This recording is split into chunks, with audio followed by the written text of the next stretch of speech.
Hello vinyl community, this is Randy. Back today with another video. Today I'm going to show you some VCLT that I received. I think I received it this week, or it might have even been a week or so ago. So I'm a little bit late on showing this, but yeah, I was very excited to get this, very happy to get it. Deep Purple. Perfect Strangers. Thanks very much to MegaJeff McRocmack for sending this to me. I appreciate that. I was watching a video that Jeff did a couple weeks ago where he was talking about value vinyl and how Steve had gotten into his head and he was checking out all kinds of like new music now and stuff that he hadn't really thought about listening to before, thanks to value vinyl and his motto that all vinyl lives matter. So he'd been trying out some new things, but actually this was not one of those. This was later on in the video, and I think the story with this was maybe that he had just gotten a new reissue of it, and this was his old copy, so he didn't need this one anymore. So he offered this, I think, as VCLT, so I was happy to take him up on that. He contacted me, and yeah, so thanks a lot, Jeff. Record sounds great. Cover has a little bit of wear. It looks like it has been lovingly played, which is great. We are hearing the first song on side 2 right now, Perfect Strangers. Deep Purple. So this is the album that when Ritchie Blackmore came back to the band, they got Mark II back together. So I'm not exactly sure which number of album this is, but it came out in 1984. So I guess Ritchie Blackmore's last album was Stormbringer in like 1973 or 4. Then they did, Come Taste the Band with Tommy Bolin. Evidently that didn't work out too well. So they broke up for a while, but in 84, I guess after Ritchie had done Blackmore's Rainbow for a while, they decided to get back together. So made this album, and it brought back Ian Gillan, the singer. So has the most popular, Roger Glover on bass, Ritchie Blackmore, Ian Gillan on vocals, John Lord on organ, and Ian Pace, the drummer. So yeah, it's just a return to form for him, I think. So I've really been enjoying this so much so far.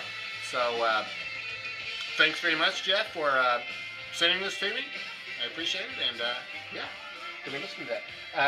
This helps a lot on my Deep Purple collection. All I need to get now are their first and third albums, the Mark I band with the previous singer and bass player. And then there's one more album, I think, after this with Ritchie Blackmore and Ian Gillan. So I want to get that one now, too. And then that will probably complete my Deep Purple collection. I mean, it depends. I don't have anything against Steve Morse, and I suppose I could start collecting those, too. But I haven't done that yet. Here is the inner sleeve. Came with this album. It has the lyrics. A lot of really good pictures of the band. Can't really show you the label because we're hearing it right now. Yeah. So yeah, thanks very much, Jeff. I do appreciate that.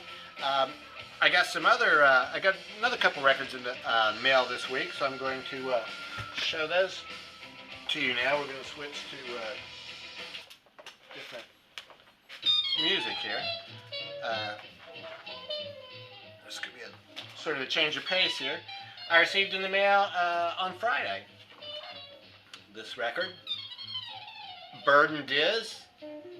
That's the name of the record, Bird and Diz. So this is Bird, Charlie Parker, and Diz, Dizzy Gillespie, two pioneers of bop music. Started playing, I think, in the really around 1940 or so, the early 40s there in New York City at late night jam sessions there at Minton's, and so they were really two of the pioneers of bop. They recorded some music together in the mid 40s, 45, 46. Then they sort of both, I guess, formed their own bands and worked separately.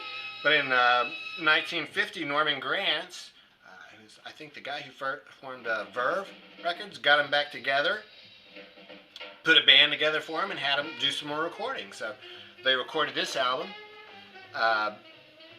Curly Russell on bass, Buddy Rich is the drummer on this one. The really interesting thing is that the piano player is Thelonious Monk. So it's just interesting in the notes here. He says, I took as an ideal rhythm section Thelonious Monk, who is a lesser light in modern jazz. So in 1950, evidently Thelonious Monk was a lesser light in comparison to Bird and Diz. I think now, by today, he's grown in stature so that they would all three sort of be on the same level.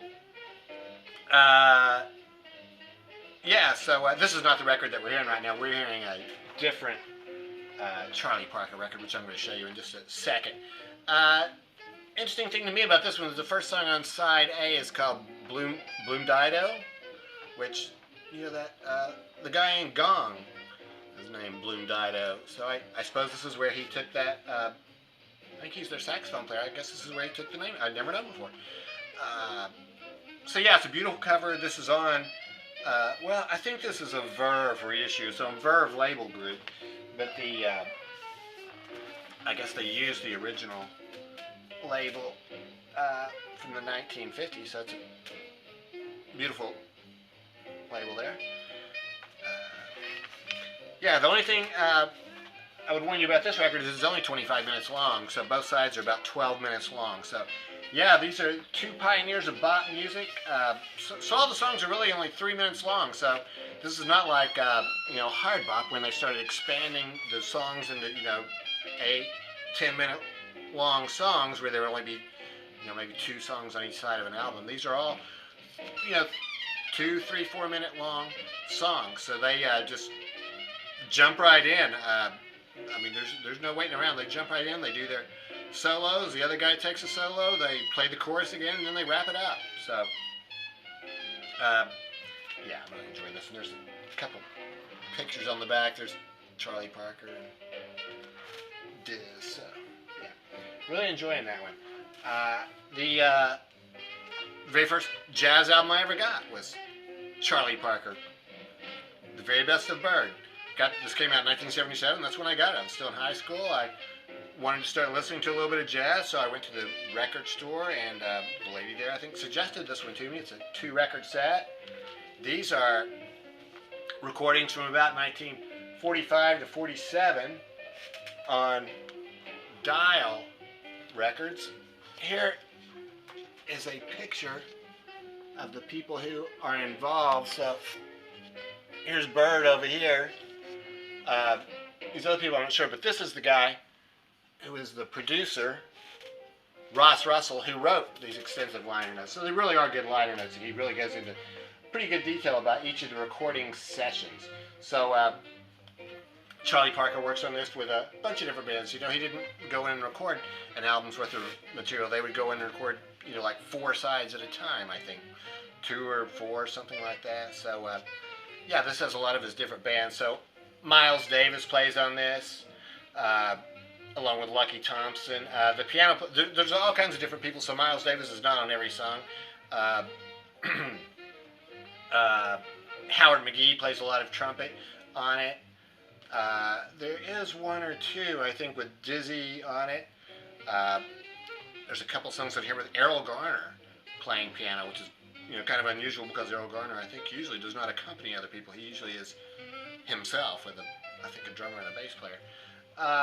So,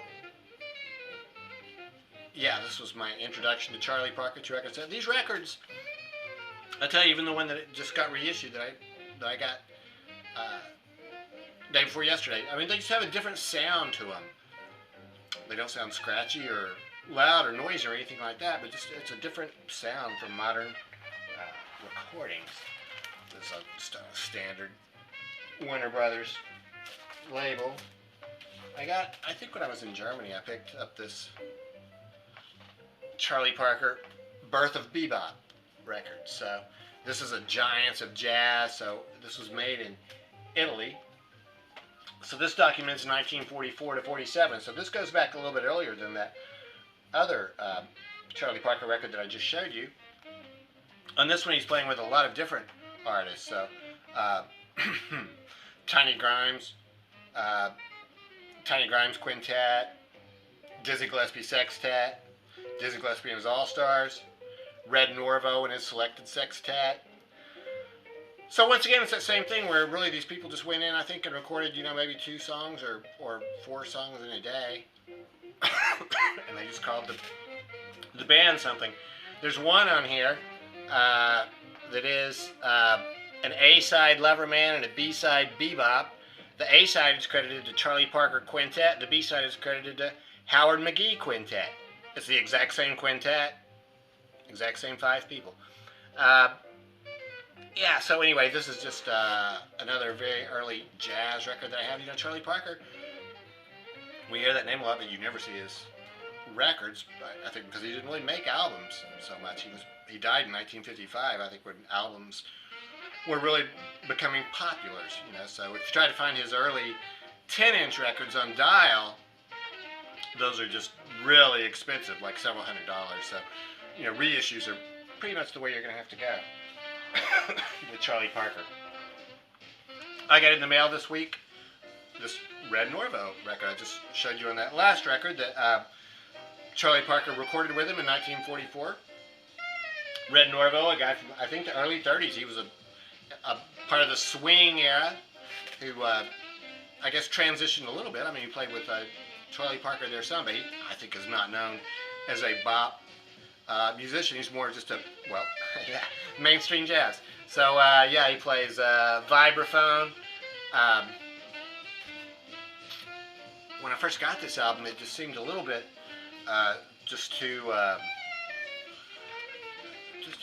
It's kind of boring, but I found myself listening to it every morning for the past 3 or 4 days, and it really grows on me. It's just some standard jazz, but very well played, very tasteful, and yeah, I enjoy it.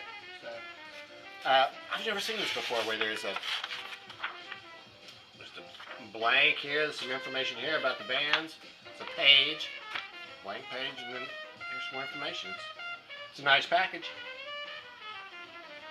Yeah, so Red Norvo, and there's a cool song on here, Honeysuckle Rose, which the piano player sings. It's sort of a novelty type song. That was actually the song that really sort of made me think twice about the album, because I realized they were really having a good time playing all this stuff. This is very lighthearted jazz, I guess you would call it. So, yeah. So that's it. This is on Continental Records. It has an inner sleeve that came with it, just a very low-key inner sleeve. So that's it. If you have any thoughts on these records, Charlie Parker, I mean, yeah, he's one of the, I guess one of the founders of bebop, one of the giants of jazz. But yeah, like I said, we just don't see his records that much. So I'd be interested to know if you have any thoughts on him. And Deep Purple, of course. I was interested in that. So thanks very much again, MegaJeff, for sending that record to me. I'm liking it, listening to it. So yeah, there you go. I hope everybody has a great day. Thanks for watching.